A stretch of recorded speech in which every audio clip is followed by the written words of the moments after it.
नमस्कार दोस्तों, कैसे आप लोग बात करेंगे हम यस बैंक की। यस बैंक के अंदर आज 5% के आसपास की तेजी में देखने को मिली है। एक बड़ी खबर निकल कर आ रही है एमएसएमई के लिए, बहुत ही बड़ा यहाँ पर अपडेट है जिससे कि यस बैंक को भी काफ़ी फ़ायदा मिलने वाला है। नंबर 1 बैंक बन सकता है बिल्कुल यहाँ पर, यदि आप विश्वास रखते हैं, इंतज़ार करते हैं, पैसेंस रखते हैं तो नंबर 1 बैंक भी बनेगा।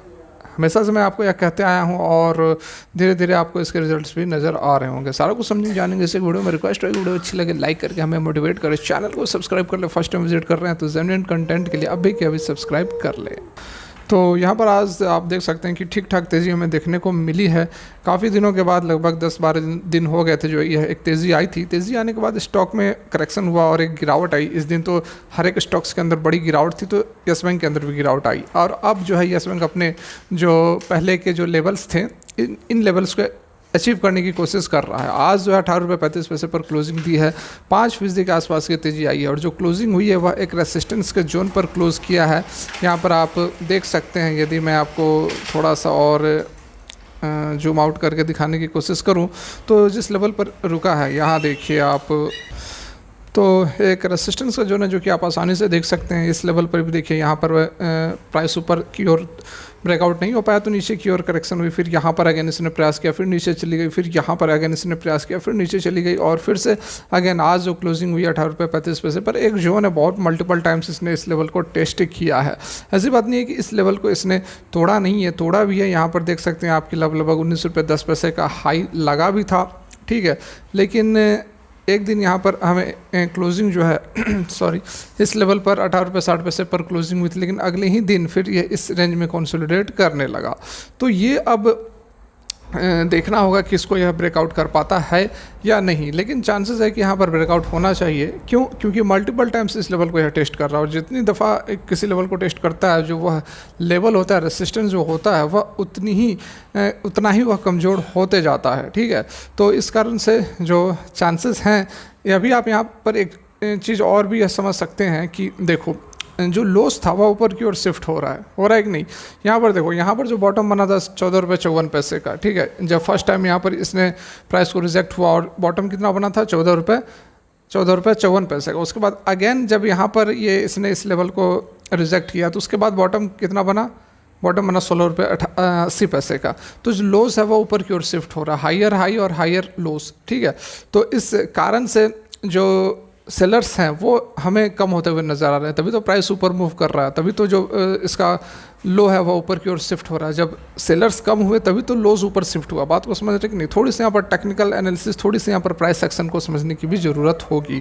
तो चांसेस हैं कि ये इन लेवल को तोड़ देगा। 18.35 को यस बैंक तोड़ सकता है, कोई बहुत बड़ी यहाँ पर बात नहीं है। और तोड़कर 19 रुपये, ठीक है, 19 रुपये का भी एक यहाँ पर रेसिस्टेंस रहेगा, क्योंकि यहाँ पर भी देखिए 3-4 दफ़ा इस रेंज में भी यहाँ अटका है और 19 रुपये को तोड़ेगा तो फिर ऊपर की ओर जो हमारा पहला टारगेट बनता है वो बहुत ही आसानी से 22.50 का टारगेट रहने वाला है और उसके बाद यस बैंक 25 रुपये के लिए तैयार रहेगी। डेफिनेटली यहाँ पर देखने को मिल सकता है 25 रुपये का टारगेट भी इस साल हमें आसानी से देखने को मिल सकता है। बहुत बड़ा यहाँ पर कोई बड़ी चौंकने वाली बात नहीं होगी। जैसा कि मैं आपको हमेशा से बोलता हूँ, यस बैंक के अंदर यदि आप धैर्य रखते हैं, वेट करते हैं तो आपको रिजल्ट ज़रूर मिलेगा। नहीं रखते हैं तो फिर आप एग्जिट हो जाएं। बहुत सारा स्टॉक्स में वैसे भी आप लोगों को बताता हूँ, पेनी स्टॉक्स के अंदर भी यदि आप इन्वेस्ट करना चाहते हैं तो बहुत सारे स्टॉक्स है। सुजलॉन एनर्जी निकल कर आ रहा है, IRFC निकल कर आ रहा है, JP पावर एक छुपा हुआ स्टॉक है जिसके अंदर आप इन्वेस्ट कर सकते हैं। JP पावर में भी काफ़ी पोटेंशियल है। और अदरवाइज़ मैं पेनी स्टॉक हर दिन एक पेनी स्टॉक लेकर आता ही हूँ, उस पर भी आप अपना एक देख सकते हैं, व्यू ले सकते हैं कि इसमें आपको इन्वेस्ट करना है या नहीं। लेकिन जो टॉप की पेनी स्टॉक्स होते हैं उस पर मैं रेगुलर वीडियोस कवर करता हूँ, ठीक है। ये तो हो गई बातें आज की, क्या कुछ कारोबार हुआ। वॉल्यूम भी यहाँ पर आज आपको अच्छी देखने को मिलेगी। लगभग यहाँ पर जो वॉल्यूम की बात करें तो 35 करोड़ के आसपास की यहाँ पर ट्रेडिंग हुई है, जिसमें से कि डिलीवरी परसेंटेज भी हम देख लेते हैं। तो 35 करोड़ के आसपास, 35 करोड़ 88 लाख 7,251 क्वान्टिटीज़ की ट्रेडिंग हुई, जिसमें से 9 करोड़ 61 लाख जो है वह डिलीवरी में उठाया गया। लगभग 26.81% की जो है डिलीवरी यहाँ पर उठाई गई है। तो बहुत ही ज़बरदस्त तरीके से जो है डिलीवरियाँ यहाँ पर उठाई जा रही हैं, ठीक है। ये तो अपडेट हो गई। अब हम देख लेते हैं कि क्या कुछ न्यूज़ निकल कर आ रही है।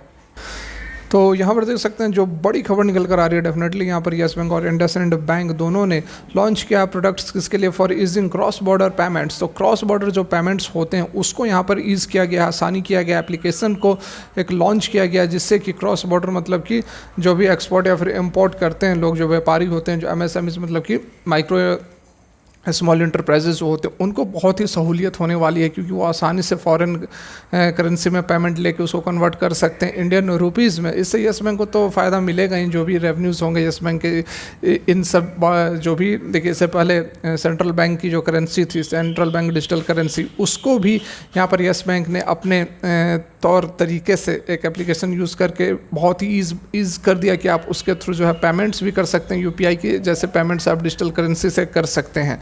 तो ये बहुत बड़ा वो भी एक इनिशिएशन था और फिर से यहाँ पर भी इनिशिएशंस लिए जा रहे हैं। तो लगातार जो है येस बैंक बड़े बड़े स्टेप्स उठा रहा है। यहाँ पर आप देख सकते हैं कि क्या कुछ इन्फॉर्मेशन है। Yes bank in partnership with brisk पे के साथ यहाँ पर पार्टनरशिप की गई है और लॉन्च किया गया ब्रिस्क पे A2A ऐप, जो कि ऑफर करता है सॉल्यूशन किसको, एक्सपोर्टर और इम्पोर्टर्स को। ठीक है, ये जो प्लेटफॉर्म है वह इनेबल करेगा ब्रिस्क पे कस्टमर्स को कलेक्ट करने के लिए पेमेंट कितने देशों से, तो 36 देशों से, मतलब कि 36 फॉरेन करेंसी से है जो पैसे हैं वह कलेक्ट किए जा सकते हैं, अमाउंट जो है वह कलेक्ट किए जा सकते हैं। Spanning across more than 180 countries, 180 देशों से अधिक कंट्रीज़ में ये ब्रिस्क पे अपना कस्टमर्स बेस बनाए हुए है और जो फंड है can then be converted into Indian rupees settle directly into their local bank account in India within a single business day. बिल्कुल एक दिन के अंदर सारा का सारा सेटलमेंट भी हो जाएगा और इंडियन रुपी में वो फॉरेन करेंसी कन्वर्ट भी हो जाएंगे। जो कोलैबोरेशन हुआ वह इनेबल करेगा स्विफ्ट क्रॉस बॉर्डर पेमेंट और मेजरली बेनिफिट किसको करेगा, तो micro small and medium enterprises operating in the manufacturing and service sector. ठीक है, तो इससे बहुत ही बड़ा यहाँ पर बेनिफिट होने वाला है।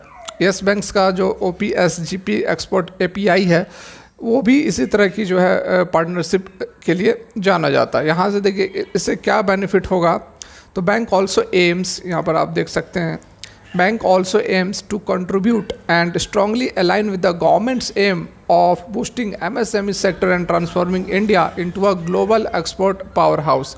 ठीक है, ग्लोबल एक्सपोर्ट पावर हाउस में इंडिया को यह कन्वर्ट करने वाला है।